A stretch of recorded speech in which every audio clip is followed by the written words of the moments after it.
recording this conversation for documentation purposes. Would you like to take off that jacket around your head, Miss Jacinto? I am Detective Ilori Divinagracia. I will be handling your case. Would you kindly state your name for the record? I don't want to take up much of your time. I can help you if you are able to help me out too, by answering a few questions. This is a very serious case for someone like you. We are trying everything to sort this out as best as we can. A little cooperation is all I need. Abigail Bernal. I'm sorry? Abigail Bernal, 17. Daughter of Berto Bernal and Edith Jacinto. I have a nice pink room at home, all the dresses I want, the boy I like, everyone wants to be friends with me. Because I'm the prettiest girl in my class. Everyone wants to be friends with a pretty girl, right? Come again? That's my name, Detective. That's who I am. You must be mistaken. Abigail Bernal is dead. She was found dead in your classroom. Oh, but I'm not, Detective. I'm very much alive. Can't you see it? Right here. All me. Alive, pretty, everything I want to be. I repeat, you must be mistaken. She was found dead in your classroom with her face cut off. Hello and welcome back to Tales from the Catalogs, everybody. I'm Marcy, and again, welcome to episode 6. Now, for this one, the topic is going to be more on the true crime aspect of the series. Well, a series. And it's going to be filled with descriptions that are pretty much more on the body horror side. So if you're not very comfortable with these topics, feel free to step out for a while and take care of yourself. Come back for the next episode and see you then. Now, if you're staying, I do have a wonderful announcement in terms of the voice acting. We have a very special guest here who will be voicing one of the characters for this episode. Give it up for HoodedBeck, everybody.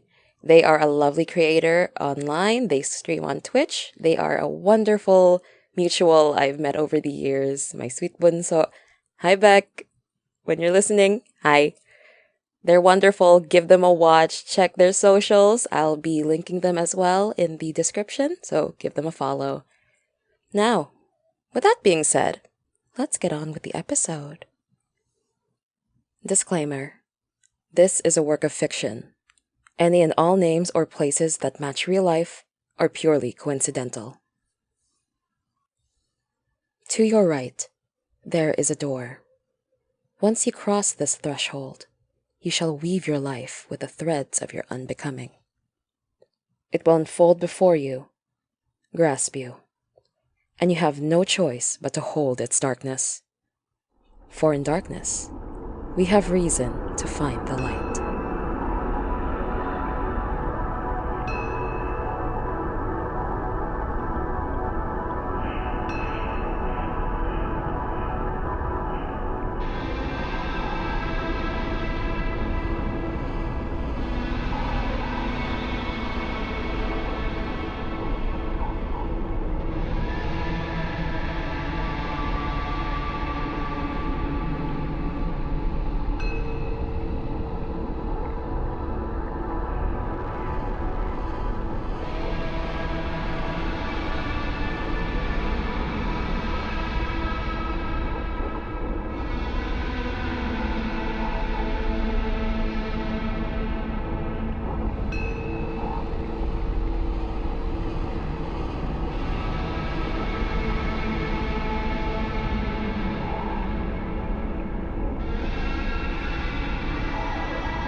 Do you ever just stare at a mirror and see all these disgusting bumps of volcanic yellow pus litter your face? Every fucking morning. 2 fingers in, pressing against the bump to pop it open. It's disgusting, really. Painful, too. My mom said it's just hormones. That I'm a very hormonal teen, part of the genes. A little imbalance here and there, and I end up looking like the unfinished road construction in our province. My dad says it's just puberty. When I hit a certain age, all these bumps will go away, and it will be like how an ugly duckling turns into a swan. I think that's what got me. Just the word.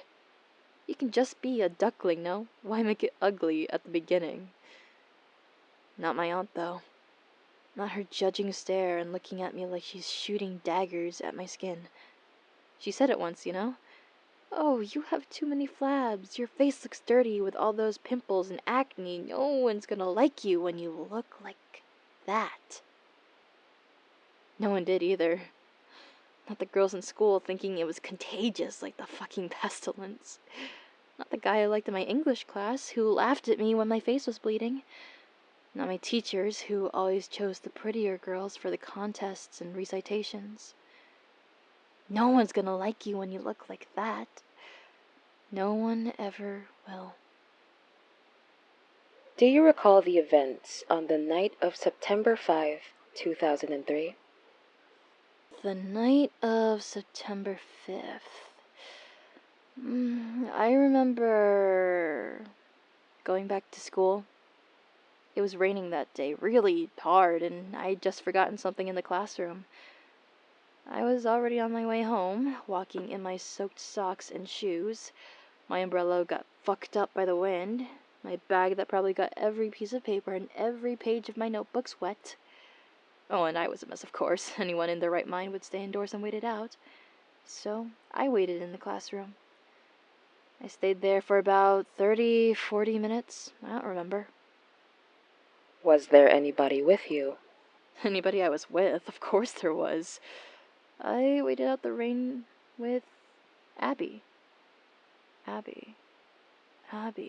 She was really nice. So, what did you guys do while you were in the classroom? What did we do there?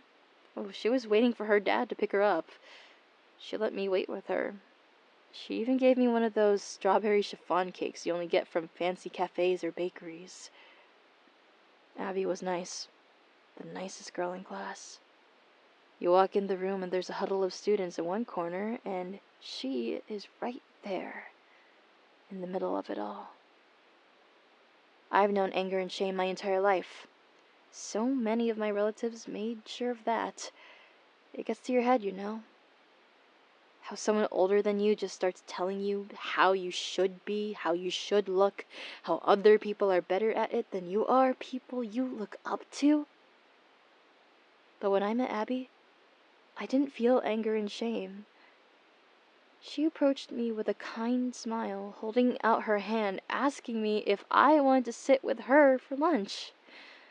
I gazed upon her features, how clear her skin was, how plump her lips are, how pretty her eyes were. Not only that, this was a girl everyone else in class liked. Everyone in class knew Abby. Everyone liked Abby.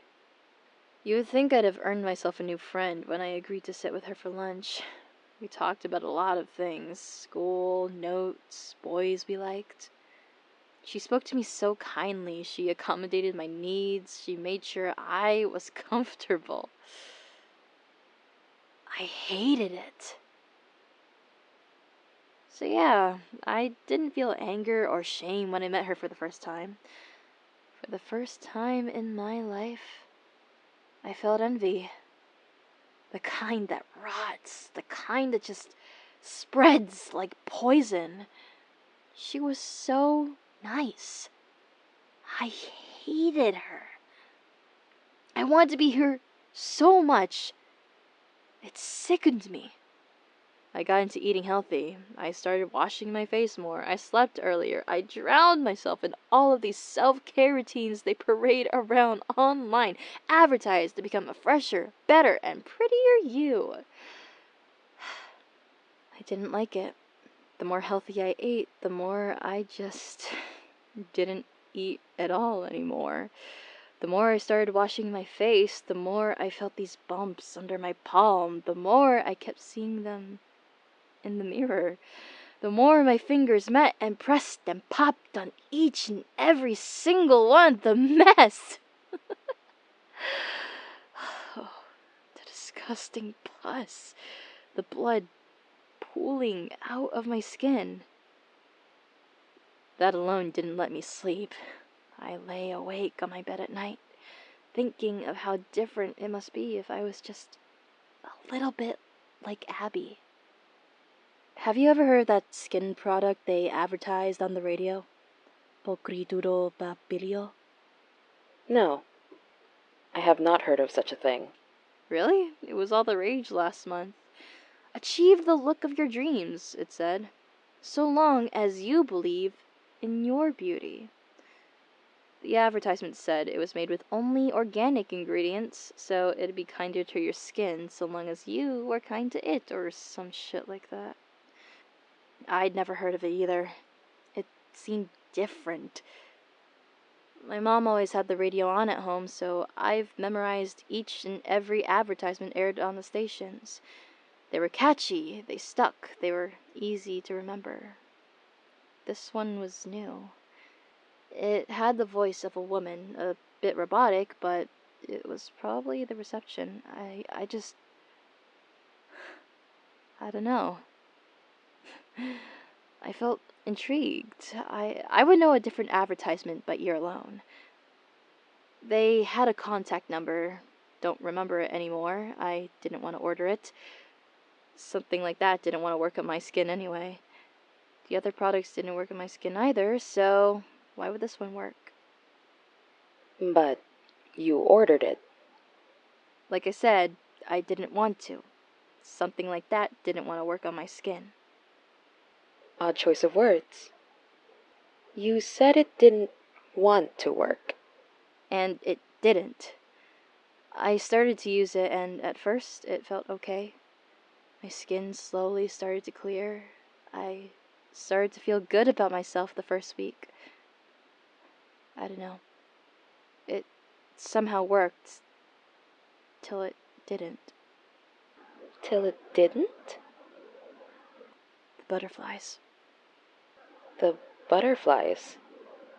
The more I started to use it, they started appearing. In my room, on my things. I didn't mind it at first, but then they kept coming. I once saw a patch of cracks on the wall in the house. I thought that maybe someone had punched it or hit it with a hammer. But getting a closer look, it was just a stack of butterflies on the wall. About 10 or more, I think. It felt unsettling. I tried to get a closer look, but it was the worst mistake I've ever made. These things, just the second they sensed I was there, they all swarmed and flew towards me. Imagine a bunch of butterflies just flying straight to your face. It hurt. It felt like a bunch of needles on my face. I screamed and I yelled for help, and no one came into the house. Next thing I knew, I had woken up and my face was all red and felt like it was on fire. I stopped using it for a while and the butterflies disappeared. But you kept using it. I saw it on her. On Abby? Yeah. Did you see her use it? I went with her to the bathroom after lunch so she could retouch. I saw her take it out of her bag after washing her face and put it on her skin. The name was familiar on the bottle. I knew what it was immediately. I just heard the advertisement the morning of that same day. So I asked her about it. She said it's what she had been using for a while now, and she thinks it's what made her skin all clear and glowy.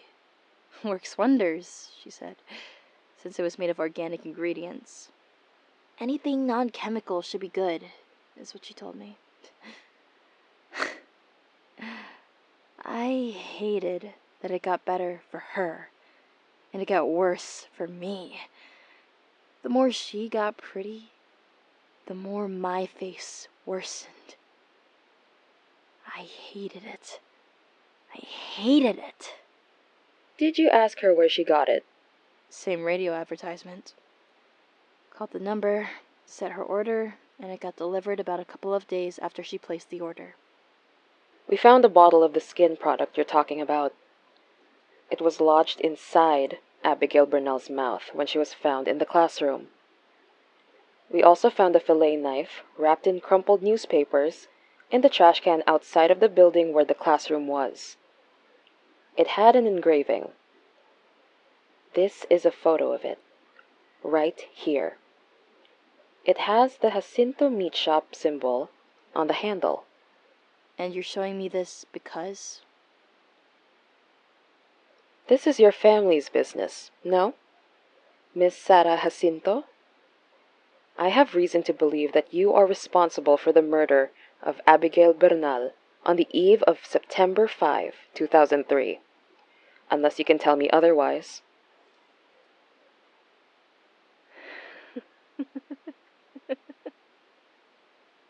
I'm sorry. Is this situation funny to you?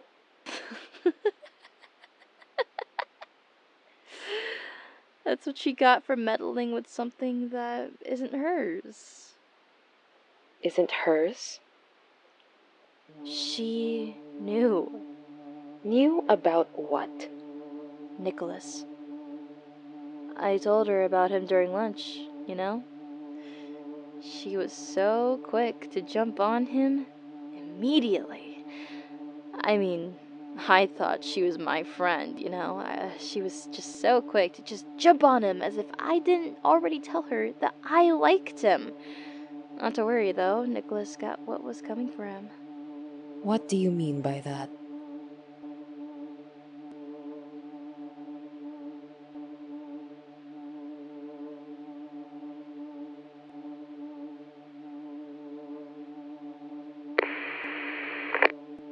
Detective, can we get a background check on a classmate named Nicholas?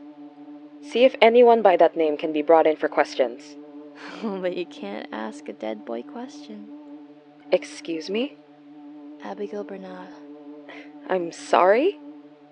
Abigail Bernal, 17. Daughter of Berto Bernal and Edith Jacinto. I have a nice pink room at home, all the dresses I want, the boy I like. Everyone wants to be friends with me because I'm the prettiest girl in my class. Everyone wants to be friends with a pretty girl, right? Come again? That's my name, detective. That's who I am. You must be mistaken. Abigail Bernal is dead. She was found dead in your classroom. Oh, but I'm not, detective. I'm very much alive. Can't you see it? Right here, all me. Alive, pretty, everything I want to be. What's wrong, detective? Do you not find me pretty at all? This is sick. Detectives, please get Miss Jacinto to the nearest hospital right now. Why? I feel quite fine. I don't know about Nicholas, though. He seemed pretty sick last time I saw him. Miss Jacinto, there is a reason for you to admit to your crimes right now. If you admit that you are responsible for their deaths, I can help lessen your charges. You're still young. I believe you can still redeem yourself. They're here. Oh no. What? What's here, Miss Jacinto? The butterflies. They're here. No. They're going to take my new face away. Stop it. Stop it, please. Stop. hurts! It hurts! They're all over me and it stings! Please, help me! Detectives, close this Help session for now. me! We have a lot to discuss.